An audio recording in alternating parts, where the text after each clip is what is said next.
आज मैं जिसकी कहानी सुनाने जा रहा हूँ वो एक ऐसा भयानक चेहरा है जो कई नामों के पीछे छुपा था।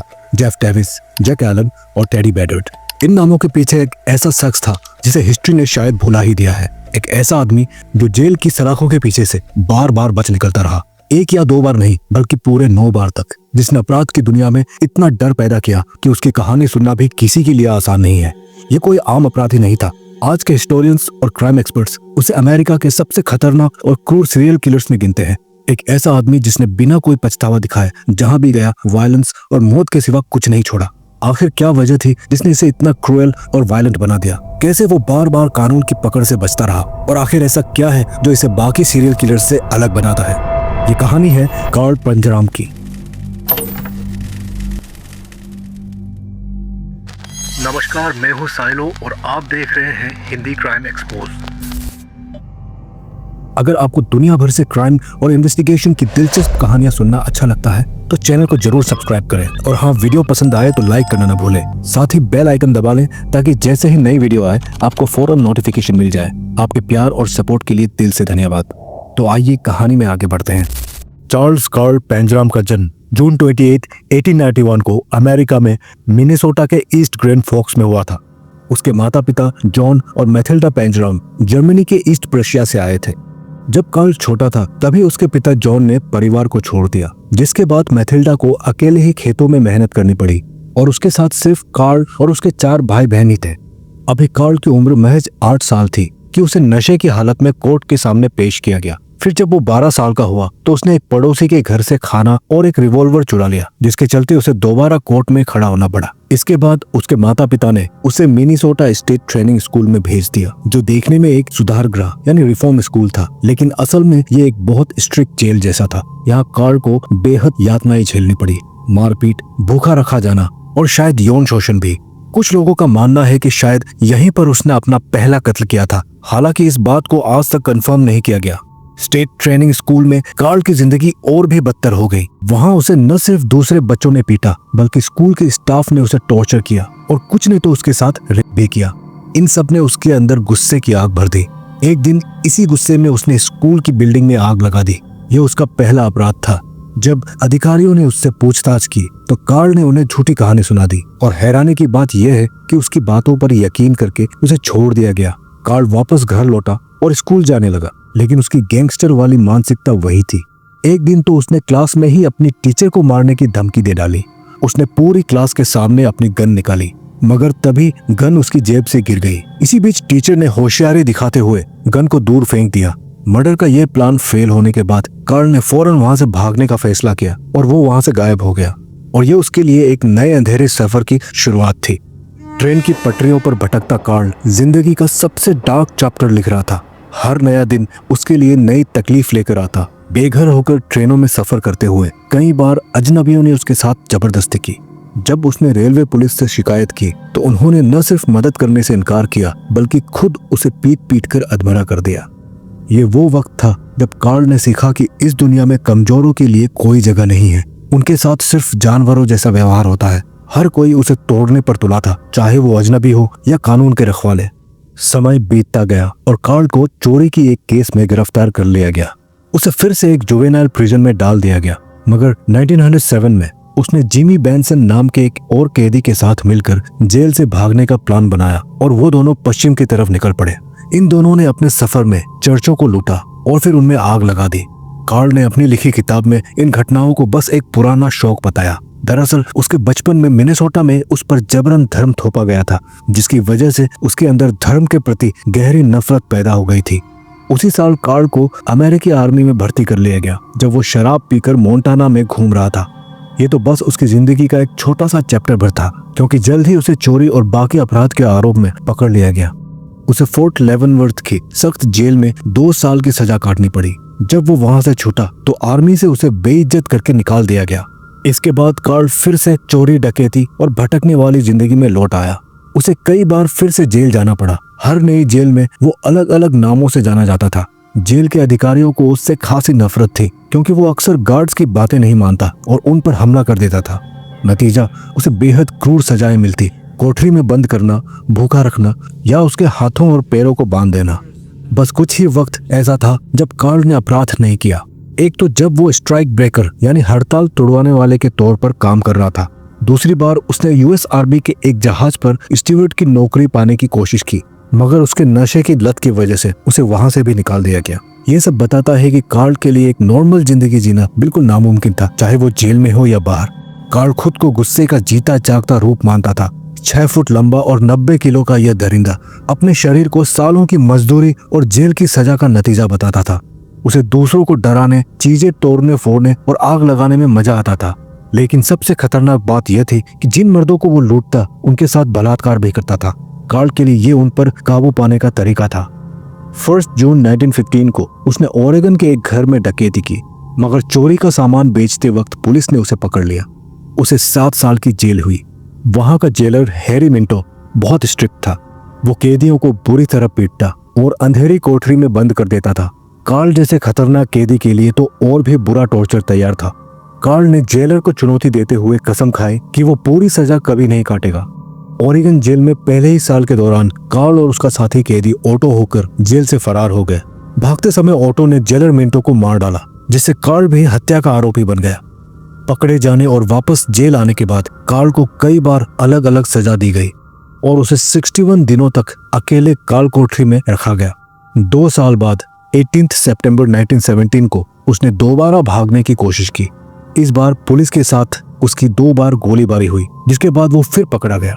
इस घटना में उसने एक पुलिस अफसर को गोली मारकर घायल कर दिया, जिसकी वजह से उसकी सजा और बढ़ गई।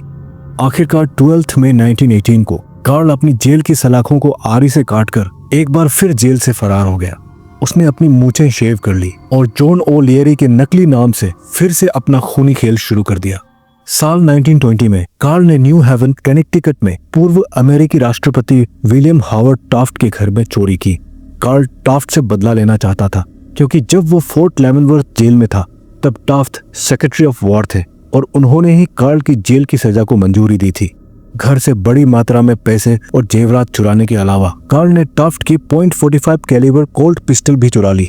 चुराए हुए पैसों से कार्ल ने न्यूयॉर्क शहर में अकिस्का नाम का एक शानदार यॉट खरीदी। उसने इस यॉट को साउथ स्ट्रीट सी पोर्ट पर खड़ा किया, फिर वहीं से अपना खूनी खेल शुरू किया। वो वहां के लोकल बार्स में जाता और वहां लोगों से दोस्ती करता और फिर उन्हें अपने नाव में पीने के लिए बुलाता।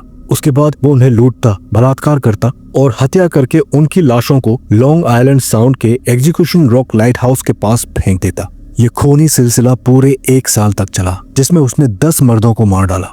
आखिरकार न्यू जर्सी के अटलांटिक सिटी के पास उसकी योट रेत में फंसकर डूब गई। इस हादसे में उसके आखिरी 2 शिकार योट से भाग निकले।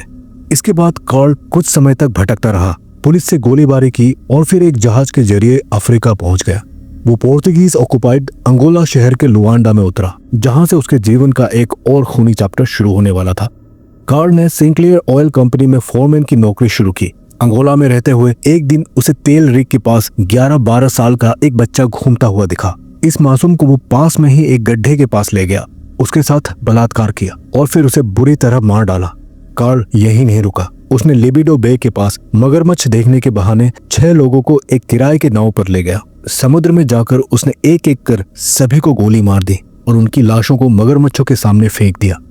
1922 में कार्ल वापस अमेरिका लौट आया। उसका प्लान था कि वो एक और नया नाव चुराकर अपनी डूबी हुई यॉट की जगह इस्तेमाल करेगा। अगले 1 साल तक वो ड्रग्स बेचता रहा और पूर्वी तट के शहरों में घूमता रहा। 18 जुलाई को वो मैसाचुसेट्स के सैलम शहर पहुंचा। यहाँ उसकी नजर 12 साल के जॉर्ज हेनरी मैकमोहन पर पड़ी, जो पड़ोसी का कोई काम करने जा रहा था। कार्ल ने पैसे देने का लालच देकर उसे अपने साथ चलने को मना लिया। शहर के एक सुनसान हिस्से में ले जाकर कार्ल ने उस मासूम बच्चे के साथ बार बार बलात्कार किया। उसने बच्चे के मुंह में अखबार ठूंस दिए ताकि वो चिल्ला न सके, फिर उसे पीट पीट कर मार डाला। लाश को पेड़ की टहनियों के नीचे छुपा दिया, जो 3 दिन बाद मिली। इसके बाद कार्ल ने दूसरी नाव चुराकर उसे अपनी पुरानी यॉट अकिस्का की तरह पेंट करवा लिया। अगले 1 साल तक वो हडसन नदी पर समुद्री डाकू की तरह घूमता रहा।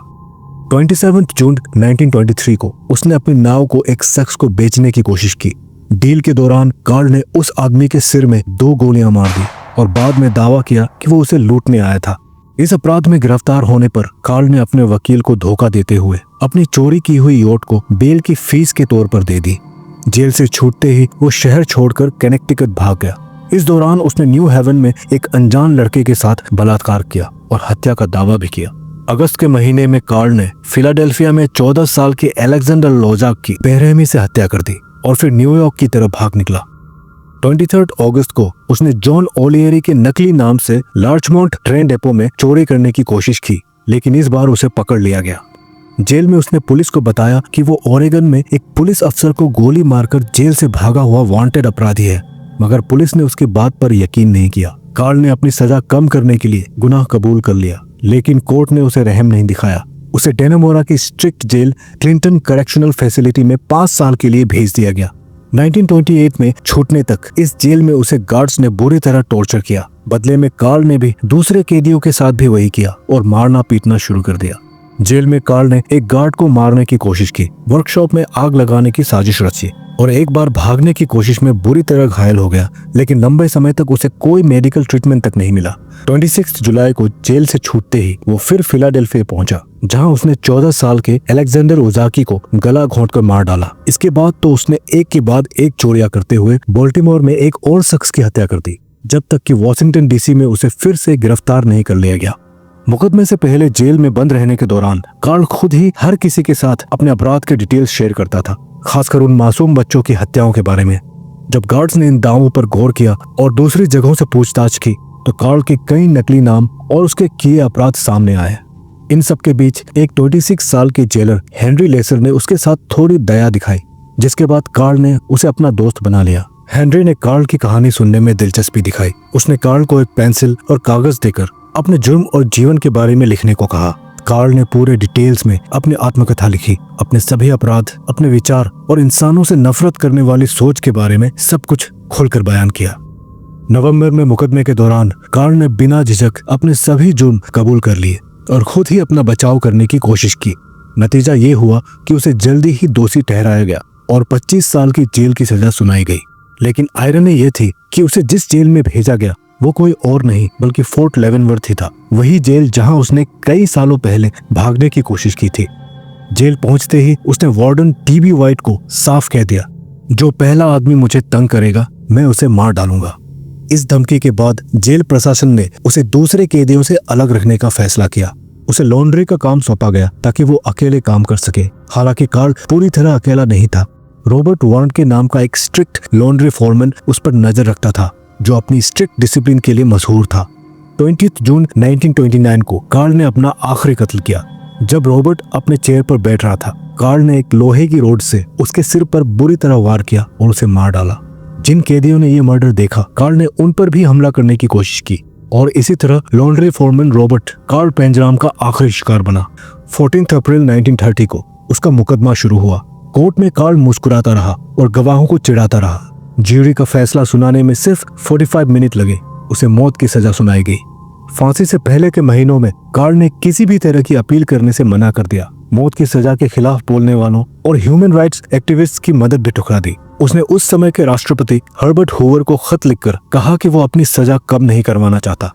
5 सितंबर 1930 को सुबह 5:55 में गार्ड्स ने कार्ल को उसकी कोठरी से निकाला। उसे फांसी के तख्ते की तरफ ले जाया जा रहा था।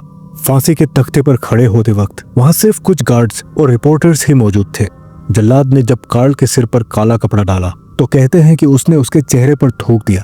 जब उससे उसकी आखिरी इच्छा पूछी गई तो कार्ल ने सिर्फ इतना कहा, हाँ जल्दी कर होजियर बास्टर्ड, जब तक तू यहाँ समय बर्बाद कर रहा है मैं 10 आदमियों को और मार सकता हूँ।